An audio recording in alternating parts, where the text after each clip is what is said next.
மதுவிலக்கிற்காக போராடிய காந்தியவாதி சசிபெருமாள் மறைவுக்கு திருப்பூரில் அனைத்து கட்சி சார்பில் அஞ்சலி செலுத்தப்பட்டது.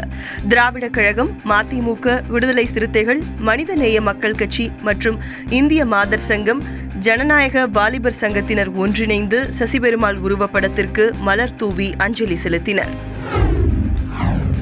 தமிழக பொது சுகாதாரத்துறையில் உள்ள காலி பணியிடங்களை நிரப்ப வேண்டும், பதவி உயர்வு வழங்க வேண்டும் உள்ளிட்ட பல்வேறு கோரிக்கைகளை வலியுறுத்தி சென்னை TMS வளாகத்தில் வருகிற 10ஆம் தேதி முதல் 3 நாட்கள் தொடர் உண்ணாவிரத போராட்டத்தில் ஈடுபடப் போவதாக சுகாதாரத்துறை அலுவலர் சங்கத்தின் மாநில பொதுச் செயலாளர் லட்சுமி நாராயணன் தெரிவித்துள்ளார்.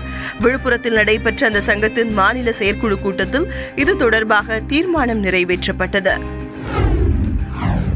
காஞ்சிபுரம் அடுத்த நெல்லூர் பகுதியைச் சேர்ந்த ரவிச்சந்திரன் என்பவரது மனைவி திவ்யா பிரசவத்திற்காக காஞ்சிபுரம் தலைமை அரசு மருத்துவமனையில் அனுமதிக்கப்பட்டார். ஆனால் மருத்துவர்கள் முறையான சிகிச்சை அளிக்காததால் குழந்தை இறந்து பிறந்ததாக கூறப்படுகிறது. இதையடுத்து ரவிச்சந்திரனின் உறவினர்கள் மருத்துவமனையை முற்றுகையிட்டு போராட்டம் நடத்தியதால் பரபரப்பு ஏற்பட்டது. விருதுநகர் மாவட்டம் சிவகாசி அருகே உள்ள ஐயம்பட்டியில் காமராஜ் என்பவருக்கு சொந்தமான பட்டாசு ஆலையில் ஏற்பட்ட தீ விபத்தில் சுப்பிரமணி என்ற தொழிலாளி படுகாயமடைந்தார். அவருக்கு சிவகாசி அரசு மருத்துவமனையில் தீவிர சிகிச்சை அளிக்கப்பட்டு வருகிறது.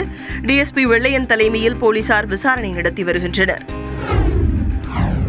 அரியலூர் மாவட்டத்தில் 5 பேரை படுகொலை செய்த சைக்கோ குற்றவாளி சுப்புராயனுக்கு 2 பெண்களை கொலை செய்த வழக்கில் இரட்டை ஆயுள் தண்டனை மற்றும் 10,000 ரூபாய் அபராதம் விதித்து விழுப்புரம் அமர்வு நீதிமன்றம் உத்தரவிட்டுள்ளது.